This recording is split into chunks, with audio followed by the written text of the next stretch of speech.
Okay, let's dive into this. Welcome to today's explainer. Today, we are completely transforming the way you communicate in business, in the marketplace, and honestly, just in everyday life. We're going to unpack the hidden mechanics of a wildly powerful tool, pulling directly from Rob Biesenbach's brilliant framework in Unleash the Power of Storytelling. Look, if you've ever felt like your presentations, your big pitches, or even just your emails are getting lost in the void, well, you're definitely not alone. We are going to fix that today by uncovering exactly how you can win hearts, change minds, and actually get real results.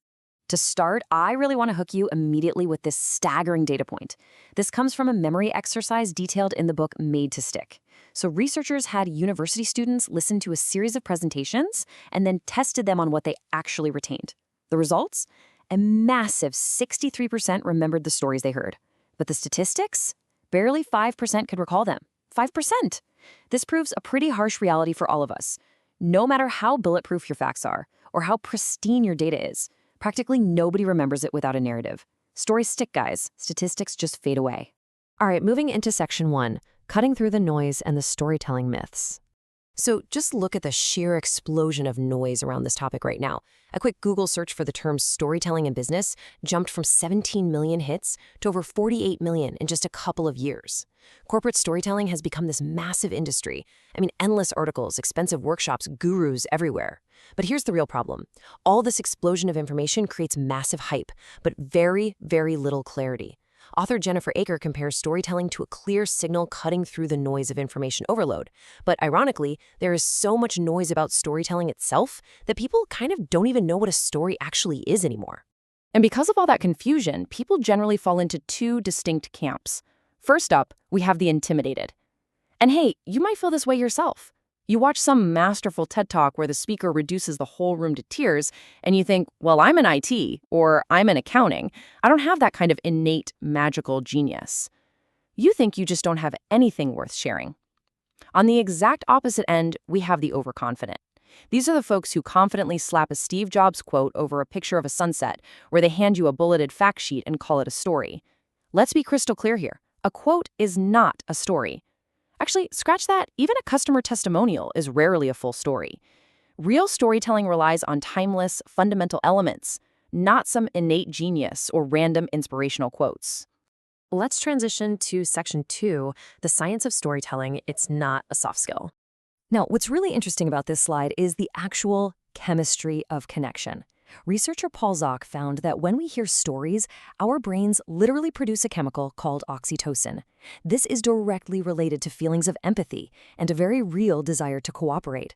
Think about what that means for a second. When you tell a story, you are essentially softening up your audience. You are chemically making them more amenable to your ideas before you ever even ask them to buy your product or support your initiative. It's like a biological hack. And it goes way beyond just feeling empathetic. Storytelling transforms listening from this passive, boring exercise into a highly active, physiological experience. Storytelling expert Nancy Duarte notes these very specific physical reactions: sweaty palms, racing hearts, dilated eyes.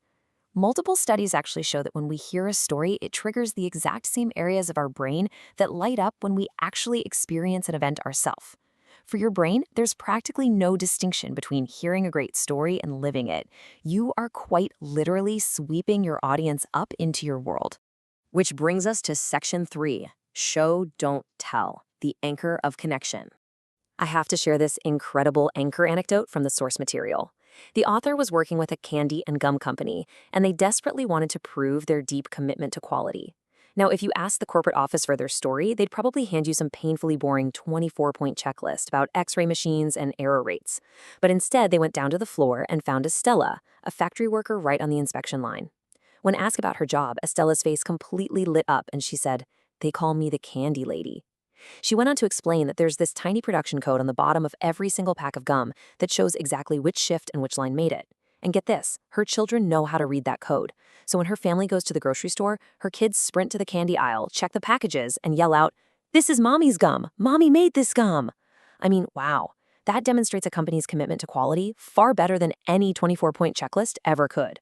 Because hey, if it's good enough for Estella's kids, it's definitely good enough for yours. So the crucial point is understanding exactly why Estella's anecdote is so incredibly effective.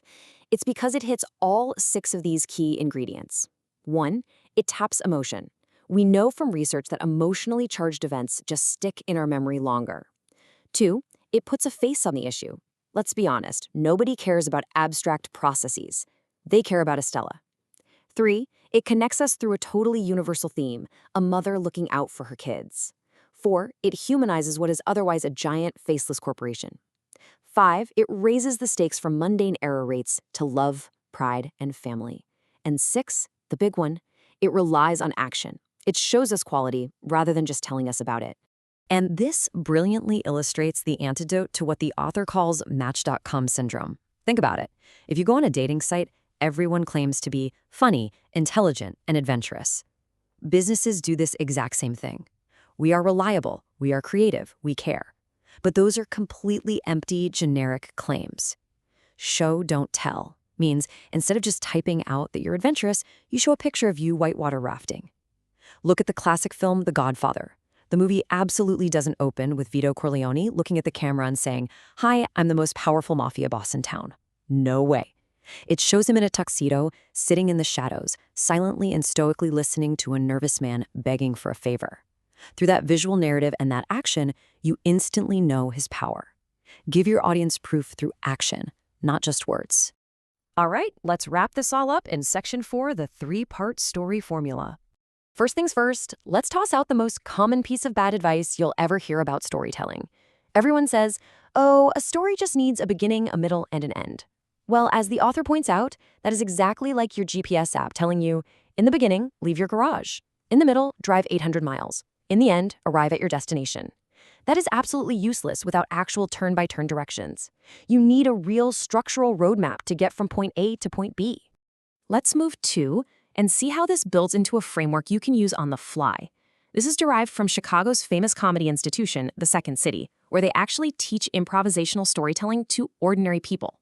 It is a foolproof, 3-legged stool: character, goal, and challenge. That is literally it, the whole shebang. A story is simply a character in pursuit of a goal in the face of some challenge or obstacle. How the character tries to resolve that challenge is what drives your entire narrative forward. If you are missing even one of these 3 elements, you don't have a story. It's that beautifully simple.